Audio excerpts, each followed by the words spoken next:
अस्सलाम वालेकुम, नमस्कार, सत श्री अकाल एंड गुड इवनिंग। मैं हूँ अर्ज़ू काज़मी और आप देख रहे हैं पॉइंट ऑफ व्यू। हमें जी जॉइन किया है सुमित पीर साहब ने। सब लोग जानते हैं सुमित जी को, हम डिफरेंट चैनल्स पे देखते रहते हैं।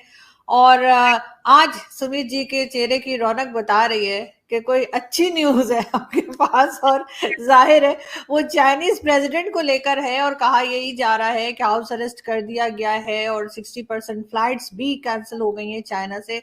तो मैं सबसे पहले तो बहुत शुक्रिया सर कि आप आज आए हैं, और आगे यही कि आप क्या समझते हैं, ये क्या नई डेवलपमेंट हुई है?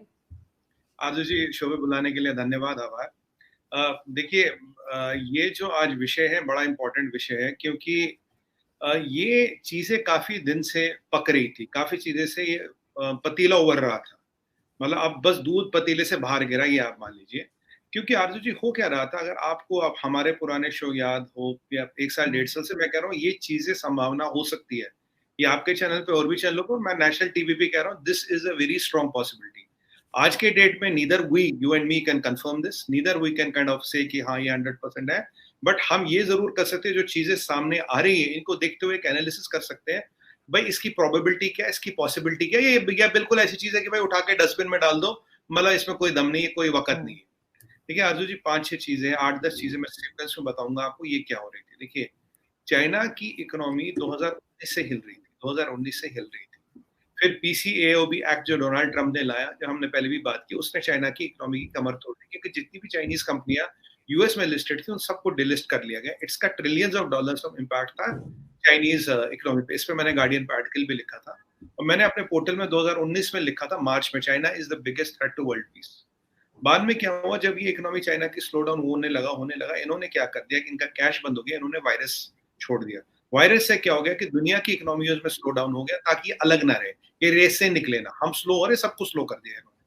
अब वायरस में क्या हुआ, $20 ट्रिलियन का जीडीपी उठता है, millions of people died and millions of people got infected. आज परिस्थिति ये है, 100 से ज्यादा कंट्रीज आपकी आईएमएफ के लोन असिस्टेंस पे आ गई है, कटसी चाइनीज वायरस। मैं तो इसको चाइनीज वायरस ही कहता हूँ शुरू से। अब ये सब चीजें हो रही थी, वर्ल्ड रिकवर करना शुरू किया, और आपने देखा होगा कि पीक ऑफ कोरोना में ये दिखाते कि जी जिनपिंग जी वुहान गए एक 2 पैसे का मास्क लगा के, जबकि वो एक बाद में समझ आया कि वो एक सेट था। पिक्चर हॉल जैसे हमारे सेट बनाते हैं ना बॉलीवुड में, वैसे सेट बनाया था, वहां गया नहीं। जो आदमी में इतनी हिम्मत है कि जान की परवाह ना करते हुए 2 पैसे का मास्क लगा के, मतलब कोई, मतलब वो N95 मास्क भी नहीं था, वो 2 सर्जिकल मास्क लगा के वहां जाके ये रोगियों से मिल रहा है। वहीं उसी परिस्थिति में आप देखिए आरजू जी, ये आदमी 2 साल से चाइना छोड़ के नहीं जा रहा। ये आदमी 2 साल से चाइना छोड़ के नहीं जा रहा। ऐसी क्या मजबूरी थी? अभी एससीओ में भी इसलिए गया क्योंकि इन्हें डर लग रहा था कि कहीं मोदी जी जाके सेंटर स्टेज न ले ले, हमारा एजेंडा हाईजैक न कर ले, हमारा ही फोरम को हाईजैक न कर ले। अगर आप देखिए, मैं पहले भी काफी चैनल्स पर प्रेडिक्ट कर चुका था कि इंडिया के डर के कारण वो गया, और इसी का आर्टिकल एक टाइम्स ऑफ इंडिया में आया था विच रिएटरेटेड माय स्टैंड 2 दिन बाद एससीओ की। India, how did India literally steel the highlight from a Chinese forum. एक चाइनीज का आइडिया था, एक चाइनीज का इनिशिएटिव था, वहां हमने डोमिनेट किया। ना what are the sequence of event जो इंपॉर्टेंट है। पहली बात, ये आदमी 2 साल से कहीं नहीं जा रहा, ठीक है जी। हर वर्चुअल कर रहा, ये कर रहा, वो कर रहा। एससीओ में आना इसकी मजबूरी इसलिए है बिकॉज एससीओ में ये नहीं आएगा तो पोलिट ब्यूरो के सामने बड़ा वीक दिखेगा। इंडिया वहां डोमिनेट कर ले, it will be a body blow to, ठीक है। इसको वहां एससीओ में आना पड़ा मजबूरी में, और ये कहीं नहीं गया। एससीओ में जब ये आया, ये शेड्यूल से पहले निकल जाता है। इसने अपने कुछ डिनर वहां कैंसिल कर दिए, इसने कुछ ऑप्शनल डिनर्स में ये नहीं गया, ये रन अवे टू चाइना। अब खबर ये आ रही है, और जो सूत्र भी है, कुछ कॉन्टैक्ट्स भी है इधर उधर, जो बता रहे हैं हमें कि देखिए, जैसे ही एयरपोर्ट आता तो इनको अरेस्ट कर लिया गया, इनको हाउस अरेस्ट में डाला गया। एयरपोर्ट में आने के बाद अब तक 7-8 दिन हो गए, शी जिनपिंग कहीं नहीं दिखा। एक बंदा था आर्मी का जनरल, जिसको शी जिनपिंग ने डिसमिस किया था। वो आदमी, चाइनीज मिलिट्री की एक मीटिंग हुई 21 तारीख का, वो आदमी जो इसका डिसमिस करा हो वो वहां पे बैठा है। इसको चाइना टीवी ने भी दिखाया, पर शी जिनपिंग वहां नहीं है, ठीक है। शी जिनपिंग वहां नहीं है, वो आदमी बैठा है। अभी आज या कल में खबर आई थी कि एक कम्युनिस्ट पार्टी के लीडिंग स्टैचर, जो एक बहुत बड़ा नेता, उसको उसने डेथ पेनल्टी बता दी, भाई death penalty for corruption. Corruption index में चाइना नंबर 1 है दुनिया। हाँ, सब करप्ट है। जैक मा की बात करें, कम्युनिस्ट पार्टी की बात करें, भाई जैक मा से बड़ा एक करप्शन का पुतला तो कोई हो नहीं सकता, क्योंकि वो जिंदगी भर कहता था, भाई मैं तो इंग्लिश टीचर था, मुझे मैकडोनाल्ड ने वेटर की नौकरी पे नहीं रखा, आज मैं 350 बिलियन का मालिक हूँ। एक स्टेटमेंट वो देता चाइनीज कम्युनिस्ट पार्टी के अगेंस्ट, और उसकी जो मलकियत है या हसीयत है वो घटती है $30 बिलियन। ठीक है जी, 150 बिलियनर गायब है, ये आप जानते हो। चाइना की इकोनॉमी की हालत क्या आप जानते हो? अगर आप रियल एस्टेट की बात करें, रियल एस्टेट का जो डिफॉल्ट हुआ चाइना में सब कंपनीज का, 5 ट्रिलियन का डेट है रियल एस्टेट में, 5 ट्रिलियन का debt. Chinese real estate is the biggest contributor to Chinese GDP. आप चाइनीज फास्ट ट्रेन्स की बात करें, $1 ट्रिलियन का लॉस वहां पे डेट है उनके ऊपर, and hundreds and billions dollars का लॉस है। कोई लोगों का ये भी मानना है कि ये loss is equivalent to the GDP Pakistan, जो चाइनीज की बुलेट ट्रेन का लॉस है। $6 ट्रिलियन का हिसाब किताब मैंने आपको गिना दिया। अगर इनके पास 3 ट्रिलियन का फॉरेन एक्सचेंज रिजर्व है भी, 6 ट्रिलियन ही हो गए। लास्ट शो में मैंने आपको 1.5 ट्रिलियन गिलाया था। $450 बिलियन का डिफॉल्ट मैंने आपको बताया था। बैंक्स में कितना डिफॉल्ट रजिस्टर्ड है, सीरिया में उन्होंने कितना पैसा डुबाया, पाकिस्तान में कितना डुबाया, दुनिया भर में कितना डुबाया। 6, 7, 8 ट्रिलियन का हिसाब you can write on the back of a envelope और अ स्टैम्प। नाउ अगर ऐसी परिस्थिति हो रही है, आपने जीरो कोविड लगा दिया, 80 करोड़ लोगों को बंद कर दिया, आपके यहाँ शिप नहीं चल रहे, आपके यहाँ बिजली नहीं आ रही, आपके दरियाओं में ऑल टाइम लो पानी है, 4 दरियाओं मेजर में तो ड्रॉट है, जो यंग से उसका वाटर लेवल इज 1/4। आपने अपने सारे बिजली घर बंद कर दिए, आपने अपनी शिपिंग लाइंस बंद कर दी, 80 करोड़ लोगों को बंद कर दिया, और आपके बैंकों में, रूरल बैंकों में पैसा नहीं मिल रहा, पैसा वहां डिस्पर्स नहीं कर रहे। ये सबको अब हम हमेशा से यही सवाल पूछते रहे, जीरो कोविड क्यों? जब WHO कहता है, यूएन कहता है, ये सस्टेनेबल ही नहीं है, क्योंकि ये थी अगर लोग बाहर निकलते, काम पे जाते, काम तो था नहीं, काम मिलता नहीं। तो चाइना की इकोनॉमी की हालत खराब। और मैं कहना आपको भूल गया, आपने आपने अपने टेक पे आपने क्रैकडाउन किया, $3 ट्रिलियन का वो क्रैकडाउन था। गोस्ट स्ट्रीट चाइना की, जिनमें कोई नहीं रहता, बिलियंस ऑफ डॉलर्स का इंफ्रास्ट्रक्चर आपने बना दिया, कोई नहीं रहता। One child policy has been a disaster, male female ratio मिल गया। अब 70, 60, 62, 63% तो मेल्स है, बाकी फीमेल्स है। तो और चाइना के साथ दुनिया भर का एक एजेंडा तो चल रहा है ना आजू जी साहब, कि भाई delinking of supply chains, China से अपना बिजनेस डिपेंडेंस हटाओ। ये तो मैं नहीं कह रहा, तो ओपन सीक्रेट है। अब यूके में फ्यूनरल था, यूके में क्वीन का फ्यूनरल था, चाइनीज एम्बेसडर को वहां घुसने नहीं दिया गया, और शी जिनपिंग का को अपना विजिट कैंसिल करना पड़ा, बिकॉज सिक्योरिटी गार्डों ने इनके एम्बेसडर और अंतराज को बाहर भगा दिया। बोला you are not suppose to enter UK. UK में पार्लियामेंट्री इलेक्शन होता है, वहां सबसे बड़ा मुद्दा है चाइना। चाइना कितना बड़ा थ्रेट है यूके के लिए। अब देखिए चाइना का, यूके का। अब माइक पॉम्पियो की बात करें तो उन्होंने बोला everybody is a frontline state to China when it comes to communist party of China. तो कहने का मतलब, ये आपको फैक्ट्स क्यों गिना रहा हूं, इसलिए गिना रहा हूं कि इस आदमी ने चाइना का भी कितना बड़ा नुकसान किया है, दुनिया का तो नुकसान किया ही क्या। 20 ट्रिलियन डॉलर बहुत बड़ा अमाउंट होता है जीडीपी का। इतने लोग मर गए, इतने इन्फेक्ट हो गए। अब वैक्सीन की बात है, इन्होंने फर्जी वैक्सीन निकाला, वो वैक्सीन कहीं काम नहीं है। अब ये खुद मानते हो वैक्सीन काम नहीं है। पहले जिस डॉक्टर ने बोला चाइनीज वायरस है, वो बेचारा मर गया। फिर जिस डॉक्टर ने बोला इसमें 70 डिफेक्ट्स और फेटल डिफेक्ट्स है, वो भी मर गया, वो इस मिस्टीरियस सर्कमस्टेंसेस में मर गया। आज 5 बिलियन वैक्सीन तो हम बना के दे रहे हैं ना आज दूसरी दुनिया को। आज हमारा वैक्सीन दुनिया में सबसे सस्ता, गाबी एयरलाइंस में हमने दुनिया जहां को एचसीक्यू दिया, वायरस दिया, सॉरी वैक्सीन दिए। अब ये जो सारी चीजें हो रही है, अब चाइना की इकोनॉमी पे बहुत प्रेशर पड़ रहा है। और चाइना की इकोनॉमी को अगर आप स्टडी करेंगे, दो इंपॉर्टेंट चीजें उसमें। पहली बात है, चाइना की इकोनॉमी डिपेंडेंट है वर्ल्ड इकोनॉमी पे। चाइना रशिया नहीं है, रशिया का दुनिया से ट्रेड 1% है। अगर आप उनको निकाल भी तो रशिया को फर्क नहीं पड़ेगा। पुतिन लड़ाई शुरू करने से पहले 600 बिलियन का फॉरेन एक्सचेंज रिजर्व वो इकट्ठा कर चुका था। उसकी इकोनॉमी छोटी, उसका जीडीपी छोटा है। उसके पास दो प्रोडक्ट है, तेल आप खरीदोगे उससे, हथियार वो आप खरीदोगे उससे, वो उस पर उसका काम चल रहा है। आप देखिए, एक आपको पॉइंट बता दूं, वेस्ट ने स्विफ्ट से निकाल दिया रशिया। हाँ, स्विफ्ट से निकाल दिया रशिया, रशिया अब भी खड़ा है। बट अगर वेस्ट स्विफ्ट से चाइना को निकाल दे, तो चाइना वो 2 क्वार्टर में चाइना खत्म हो जाएगा। 2 क्वार्टर में चाइना नहीं टिक पाएगा। चाइना इकोनॉमी सो डिफरेंट है। दूसरा चाइना में प्रॉब्लम क्या है? चाइना में दूसरी प्रॉब्लम है आरजू जी, जो इनका आर्सनल है that is not reliable. China ये जानता है economy dependent on international trade, Arsenal is not reliable. अब यहाँ पीछे आइए थोड़ा, नैन्सी पेलोसी का प्लेन उतरता है, ठीक है, कुछ नहीं किया इन्होंने, वो कागज के जहाज वहाज को उड़ाए, गत्ते के जहाज। तो मैं तो कह रहा था यार, एक असली अमेरिकन जहाज पे मिसाइल डाल, पता लगेगा। देखो गत्ते के जहाज वापस मिसाइल नहीं डालते ना। अगर आप असली एयरक्राफ्ट कैरियर पे अटैक करोगे, आपको पता लगेगा। दुनिया का एयरक्राफ्ट कैरियर, वो यूके की बात करें वहां पे, आज स्ट्रेट्स ऑफ ताइवान में से हर महीने एक कंट्री अपने एयरक्राफ्ट कैरियर निकाल रही है। ये क्या कर पा रहे? कुछ नहीं। फिर एक और डेलीगेशन आई, फिर एक और डेलीगेशन आई, फिर एक और डेलीगेशन आई, ये कुछ नहीं कर पाए। और परसों तो ताइवान ने इनको धमकी दे दी। ताइवान इनको धमकी देता है लड़ाई की, ये ताइवान को डर, ताइवान इनको लड़ाई हो जाएगी, देख लेना। अब जब, और जो बाइडेन साहब का स्टेटमेंट देखिए, जो बाइडेन ने क्या कहा, बोला if it comes Americans will defend Taiwan. उससे रिपोर्टर पूछते हैं कि आप जो कह रहे हैं कि भाई विल, मतलब आप क्या ऐसे डिफेंड करेंगे ताइवान को, जो आप हथियार भेजे अपने यूक्रेन में, वैसे डिफेंड करेंगे? नहीं, अमेरिकन्स विल डिफेंड ताइवान। तो तब मजबूरी में बीजिंग टाइम्स को बोलना पड़ा इट्स एक्ट ऑफ वॉर, उसके अगले दिन क्या होता है, ताइवान कहता है अगर तुमने हमारे आइलैंड पे कब्जा कर लिया it will B act of war and will not keep silent. अब देखिए अमेरिकन को रोज प्रवोक करा, जो मैंने आपको लास्ट टाइम भी बोला, प्रवोक करा तुम लड़ो। क्यों? अमेरिका की थ्री प्रॉन्ग स्ट्रेटजी। पहली स्ट्रेटजी, शी जिनपिंग कमजोर होता मेरा 25% काम, इसको हटाते मेरा 50% काम, और अगर चाइना लड़ता तो चाइना की कहानी खत्म, 50 साल पीछे चले जाएंगे, गेम ओवर, और चाइना नाम की मुसीबत से मेरी और दुनिया की जान छूट जाएगी। ये उनका यूएस का गेम प्लान है।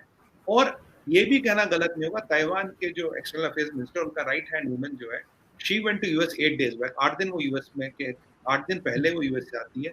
उसके अगले दिन जो बाइडेन साहब का स्टेटमेंट आता है, जो प्रेस सेक्रेटरी कहता है यही स्टेटमेंट हमने जापान में दिया था, जबकि जापान में स्टेटमेंट दूसरा था। और उसके 2 दिन बाद एयरक्राफ्ट कैरियर पे एयरक्राफ्ट कैरियर निकाले जाते हैं ताइवान स्ट्रेट से, और 2 दिन बाद ताइवान धमकी देता है मैं लड़ना मत हमसे। या हमने सेमीकंडक्टर का सारा हिसाब किताब इंडिया में बिठाना धीरे धीरे शुरू कर दिया, क्योंकि अगर ताइवान से सेमीकंडक्टर इंडस्ट्री मूव करनी कहाँ जाए, क्योंकि भी चाइना में इंडिया में आ सकती है, एवर इंफ्रा इज रेडी। अगर आप इन सब चीजों को स्टडी करें ना, जो ना ये शी जिनपिंग लड़ सकता है, इकोनॉमिक पावर है, ताइवान इसको धमकी दे रहा है, अमेरिका प्रवोक कर रहा है, ब्रिटेन के एयरक्राफ्ट कैरियर, जर्मनी के डिस्ट्रॉयर्स, अमेरिकन एयरक्राफ्ट कैरियर्स, कौन अभी साउथ चाइना सी में नहीं है। हम फिलीपींस को हथियार दे रहे हैं, हम वियतनाम को हथियार दे रहे हैं, खुल के दे रहे हैं, बिना छुपा के देख रहे हैं। और इंडिया ने तो बता दिया PP-15 पे। अब आपको समझ आया ये पीछे क्यों हटे, क्योंकि मैंने आपको बता दिया, they could not sustain this position, they left PP-15 because that position was not sustainable. अब ये जितनी सारी चीजें हो रही थी आरजू जी, ये कहीं ना कहीं बता रही थी व्हाट इज बॉइलिंग, बहुत समस्या, बहुत दिक्कत है। इसीलिए अमेरिका भी आपको प्रवोक कर रहा है, इसलिए भारत भी आपको थप्पड़ मार रहा है, इसलिए वर्ल्ड भी कह रहा है इनसे डीलिंकिंग कर लो, इसलिए आपने 80 करोड़ लोग भी बंद कर लिए। ऐसी स्थिति में इस सब का एक सूत्रधार का who is the person around which it all revolves, Xi Jinping. अगर शी जिनपिंग को हटाया जाए, जैसे हमने लास्ट टाइम बात की थी, डेंग में और माओ ज़ेडुंग में बहुत फर्क था काम करने के स्टाइल में। बिल्कुल। पहला आप देखेंगे जो प्रेसिडेंट था और इसमें बहुत फर्क है। और शी के पास एक बहुत इंपॉर्टेंट चीज है जो किसी के पास नहीं। देखिए, ये general secretary communist party of China, ठीक है, ये प्रेसिडेंट है, ये लेजिस्लेशन का हेड है, ये PLA का हेड है। अगर आप इन 4 पिलरों को देखें, इन 4 पिलरों के होते आप इसका कुछ नहीं कर सकते। अगर आपको शी को हिलाना तो आपको क्या करना है? देखिए, जनरल सेक्रेटरी है, कुछ नहीं कर पाओगे। इसने तो अभी पॉलिट ब्यूरो को भी धमकी दी थी, अभी इसने एक भाषण दिया था 7-8 दिन पहले, पॉलिट ब्यूरो को भी धमकी दे डाली कि भाई इससे दूर रहना।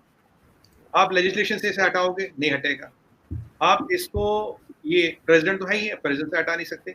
इसकी वीकनेस है ये PLA। अगर आप PLA से इसको हटा दो, अगर PLA इसके नीचे से निकाल दो, तो इसका हटना बहुत पॉसिबल हो जाता है। आप गाड़ियां जोड़िए, 80 किलोमीटर का गाड़ियों का कारवां, यानी कि कितने हजार, 80 into 3, 4, 5, 10, 1 किलोमीटर में 10-20 गाड़ियां आती होंगी। अगर 2.5 लाख 5 लाख आर्मी की गाड़ियां बाहर है, तो धूप सेकने तो बाहर बैठी नहीं आती जी। 80 किलोमीटर का कारवां, अगर मैं दिल्ली से बात करूं तो लगभग वो पानीपत तक जाता है। इतना बड़ा आर्मी का मूवमेंट टू बीजिंग किस लिए? 60% फ्लाइटें कैंसिल किस लिए? ये एससीओ से भागा क्यों? इसने डिनर क्यों मिस किया? उसके बाद 21 तारीख को आर्मी की PLA की एक इंपॉर्टेंट मीटिंग थी, वहां ये जाता नहीं, किसी डिनर में ये देखा नहीं जाता, चाइनीज मीडिया इसको डिनाई करता नहीं है। और एक और बात है, जिसको आपने PLA से निकाल दिया, वो आपके पीछे उस मीटिंग में बैठा, आप वहां मीटिंग में नहीं बैठे हो, चाइना का टीवी से दिखाता। अगर आपने सब कड़ियों को जोड़े, शी जिनपिंग क्यों नहीं आ रहा, चाइनीज मीडिया इसको डिनाई क्यों नहीं कर रहा? अगर ये सब गलत है, अगर दुनिया भर का मीडिया झूठ बोल रहा, अगर ये सब अफवाहें हैं, आप आके एक स्टेटमेंट देने में क्या तकलीफ है? और जो उनका चंदा मामा है ग्लोबल टाइम्स, वो क्यों नहीं बोलता? वो तो हर चीज, वो तो अगर मैं कुछ तो मुझे जवाब दे देते। मैं कह रहा हूँ भाई तुम ये बता दो ना, ये सब गलत है, अफवाह आप नहीं बता रहे। शी जिनपिंग को ताशकंद के आने के बाद, समरकंद के आने के बाद किसी ने उसको देखा नहीं है। अगर वो समरकंद से आने के बाद कहीं दिखा नहीं, हर इंपॉर्टेंट मीटिंग, हर इंपॉर्टेंट वो डिनर कैंसिल कर रहा, कुछ तो कहीं गड़बड़ है। और यही आपको समझ आ रहा था कि वो चाइना छोड़ के क्यों नहीं जा रहा था। काफी लोगों ने मुझसे पूछा ये चाइना छोड़ के न जाने में क्या मतलब, इसमें क्या पेच है? देखिए, पॉलिट ब्यूरो कांग्रेस की मीटिंग है 15 या 19 अक्टूबर को, इसके आसपास वहां डिसाइड होता है इसका थर्ड टर्म। इसके पहले आरजू जी क्या होता है, एज पर पॉलिट ब्यूरो का जो कॉन्स्टिट्यूशन है, जब आप बाहर जाते हो एज ए प्रेसिडेंट, आपको अपना पावर किसी न किसी को कंट्री में दे के रखना है, और आपके पास वही विंडो है। If you have to overthrow the सरकार, आपके पास विंडो उतनी है, क्योंकि मैंने अपने ड्यूटी को ये पावर दे दी, मेरे पास 4 पावर है, मैंने ये 4 पावर 4 लोगों में बांट दी। Now if these 4 people want, they can do what they want to do against me. और एग्जैक्टली यहाँ यही हुआ है। पिछले प्रीमियर जो थे इनसे पहले, उन्होंने इस पोलिट ब्यूरो को बनाया, उन्होंने कहा भाई ये आदमी खतरनाक हो रहा है, चाइना की इकोनॉमी खत्म हो रही है, चाइना मिलिट्रीली खत्म हो रहा है, China, everybody is hating China in the world, China ऐसे सर्वाइव नहीं कर पाएगा क्योंकि आप रशिया नहीं हो, आपकी इकोनॉमी वर्ल्ड इकोनॉमी से मिली पड़ी, और आप लड़ भी नहीं पा रहे हो। भाई 43 साल पहले आपने एक लड़ाई लड़ी थी वियतनाम में, वो भी हार गए, राइट? तो अब आप क्या किया जाए, क्या क्या एक आदमी के पीछे चाइना को खत्म किया जाए, ये इस एक आदमी को हटा दिया जाए? अगर आप देखिए, अब कू को देखिए, रशिया में कू हुआ, स्टालिन की बात करें, हिटलर के साथ हुआ, रोमानिया में हुआ, आप इराक की बात करें, और पाकिस्तान में तो खैर कू होते रहते हैं। पाकिस्तान के कू का सिग्नेचर क्या होता है? आर्मी की मूवमेंट, एक सिग्नेचर होता है, वर्ल्ड को मिलता है। जैसे आर्मी आपको सड़कों पे दिखे और आपके मतलब पॉलिटिकल एपिसेंटर के आसपास दिखे, तो coup is on the cards, it is a matter of announcement. Musharraf के कू की बात कर लीजिए, क्या हुआ? बिल्कुल।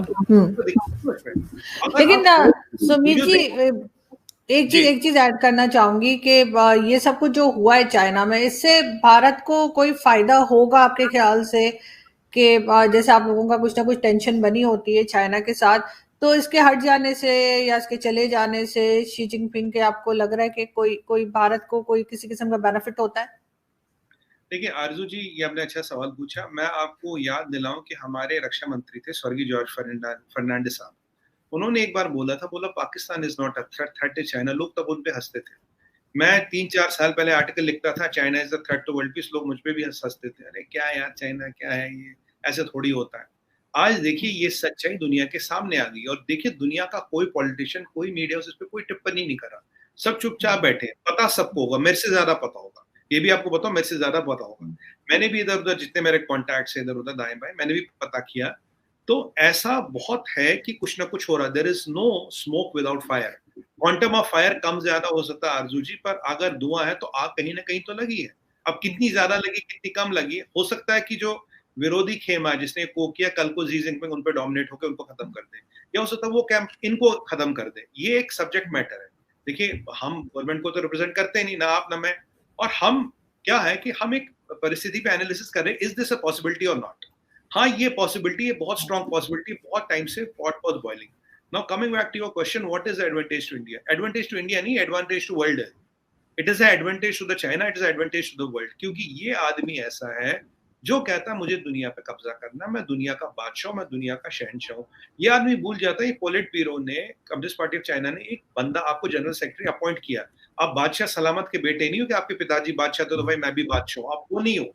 You are just an person who has been elected by the communist party of China to do a job, और आपका आपका काम है, आप चाइना के इंटरेस्ट के लिए काम करो, चाइना के लोग के लिए काम करो। आपने क्या किया? वायरस बनाने का काम किया। आपने क्या किया? हुआवे का इक्विपमेंट लगाओ, ZTE को तुम्हारा डाटा चुराओ। आपने क्या किया? तुम्हारे यहाँ जी, आपके पाकिस्तान की बात करो कि पाकिस्तान में ग्वादर में 10 लाख चाइनीज बसाऊं। आपने क्या किया? हाँ, दुल्हन पाकिस्तान की दुल्हे चाइनीज, ये मैं स्कैम चलाऊं। मतलब आपने क्या, मतलब आपने कौन सा ऐसा काम नहीं किया? लोगों को डेप्ट ट्रैप में फंसाओ, $2 बिलियन लो और मेरा वैक्सीन लो, कर्जे में भी आगे वैक्सीन काम नहीं करता। 200 मिलियन के लिए आपने मोजाम्बिक का एयरपोर्ट या जिम्बाब्वे का एयरपोर्ट आपने रखवा लिया। तो आपने इतनी 50 से ज्यादा कंट्रियों को आपने डेट ट्रैप में डाला। अगर आप ये देखिए, ये कोई सेम डिप्लोमेसी है नहीं, ये कोई सेम चीजें है नहीं। तो अगर ऐसा होता है, दुनिया विल बी रिलीव्ड, क्योंकि कम्युनिस्ट पार्टी ऑफ चाइना को भी पता है अगर हमें जिंदा रहना है तो we have to get a person. देखिए मेरे हिसाब से जो इससे इनके पहले के प्रीमियर थे, Hu Jinbo, I am not able to pronounce the Chinese name correctly, he is a good probability. या जो देखिए पीएलए का बंदा ये लाएंगे नहीं, पीएलए का बंदा लाएंगे तो जनरल होगा, तो एक बहुत गलत मैसेज चला जाएगा दुनिया में। तो प्रीमियम जो भी आएगा उसके पास एक चीज होगी, he will try to repair the Chinese economy and repair the Chinese relation with the world. अब जो इनकी एनर्जी, अब वो एनर्जी जो होगी वो होगी अपना घर ठीक करने में, अपनी छत पे लेंटर डालने में, रादर देन कि दूसरे का छर घर तोड़ लूं, दूसरे की गाड़ी चुरा लूं, दूसरे के टायर पंक्चर कर लूं, या दूसरे की भैंस चुरा लूं। ये सब चीजें ये नहीं करेंगे। मतलब देखिए माइक पॉम्पियो का कहना, it doesn't matter if you are a Chinese neighbor or not, everybody is a frontline state when it comes to Chinese Communist Party.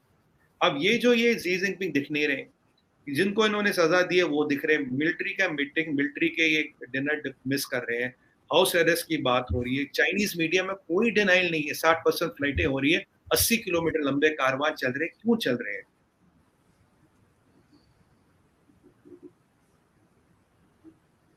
कर देता है ग्लोबल टाइम्स, तो हर चीज में डिनाई कर देता है।